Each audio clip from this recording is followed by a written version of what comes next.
Perkenalkan, nama saya Maria Dorcevina Andisa Obe, program studi ilmu komunikasi semester 5. Pada video ini saya akan menjelaskan tentang teknik-teknik mengatasi prasangka dan membangun empati dan perspektif yang merupakan tugas dari negosiasi. Mengatasi prasangka dan membangun empati serta perspektif yang lebih luas adalah langkah penting dalam menciptakan masyarakat yang inklusif. Nah, berikut adalah beberapa cara atau teknik yang digunakan dalam mengatasi prasangka tersebut. Yang pertama adalah pendidikan dan kesadaran. Dalam pendidikan ada dua, yaitu warkop dan penelitian serta sumber daya pendidikan. Dalam penelitian itu kita mengadakan sesi pelatihan tentang keberagaman bias dan prasangka. Sedangkan dalam sumber daya pendidikan itu kita menggunakan buku, film, atau materi lain yang menggambarkan pengelompokan atau pengalaman kelompok yang berbeda. Lalu berikut ada dialog terbuka. Dalam dialog terbuka kita membahas tentang diskusi kelompok dan forum. Diskusi kelompok kita mendorong diskusi terbuka untuk prasangka dan pengalaman pribadi. Lalu ada forum pertanyaan, di mana kita membuka ruang bagi orang untuk bertanya dan belajar tanpa takut dan penilaian. Lalu ada juga pengalaman langsung. Pada pengalaman langsung, kita belajar tentang pertukaran budaya dan kegiatan sukarelawan.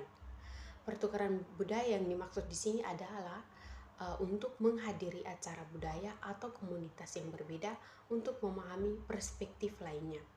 Yang berikut adalah kegiatan sukarela. Yang dimaksud dengan kegiatan sukarela adalah terlibat dalam kegiatan sukarela di komunitas yang berbeda untuk meningkatkan interaksi. Lalu ada juga kegiatan atau penggunaan rasional pribadi. Di sini pengguna rasional pribadi kita menggunakan beberapa, yaitu berbagi cerita dan proyek cerita.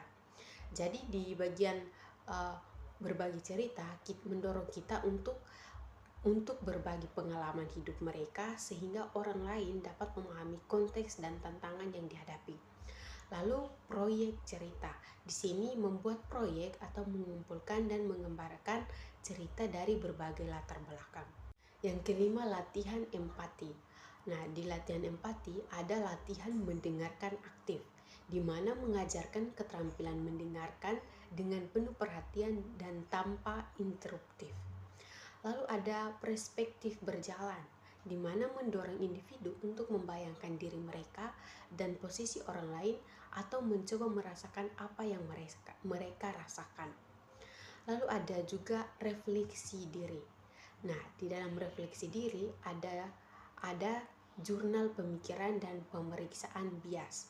Jurnal pemikiran atau mengajarkan individu untuk menulis tentang pengalaman mereka dengan prasangka dan bagaimana mereka mengatasinya. Lalu pemeriksaan bias atau mengadakan sesi refleksi di mana individu dapat mengevaluasi sikap dan keyakinan mereka sendiri. Lalu yang terakhir adalah media dan representasi yang beragam. Nah, media dan representasi yang beragam itu mendukung konteks positif, di mana mempromosikan film, buku, dan media lain untuk menunjukkan representasi yang adil dan positif.